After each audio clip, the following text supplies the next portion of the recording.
Hello lovely audience, welcome back to another quick tutorial of Quick Guide. In this video, I am going to show you how can you recover your Facebook account. So without any further ado, let's dive right into this exciting video. Firstly, you have to open your Facebook application, and after opening the Facebook application, go to the login page and then click to this forgotten password option. And after going there, enter your mobile number or email address which you have binded into your account.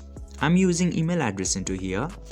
And after entering the email address or phone number, click to this find account option. Then your account will be appeared here. Just simply click to continue if your account will be visible.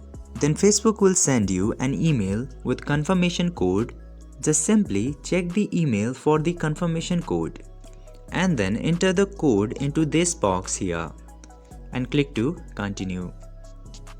And by following these very easy steps, you can easily recover your Facebook account.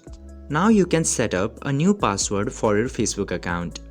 Or if you don't want to set, you can just skip this process by clicking into this skip button here.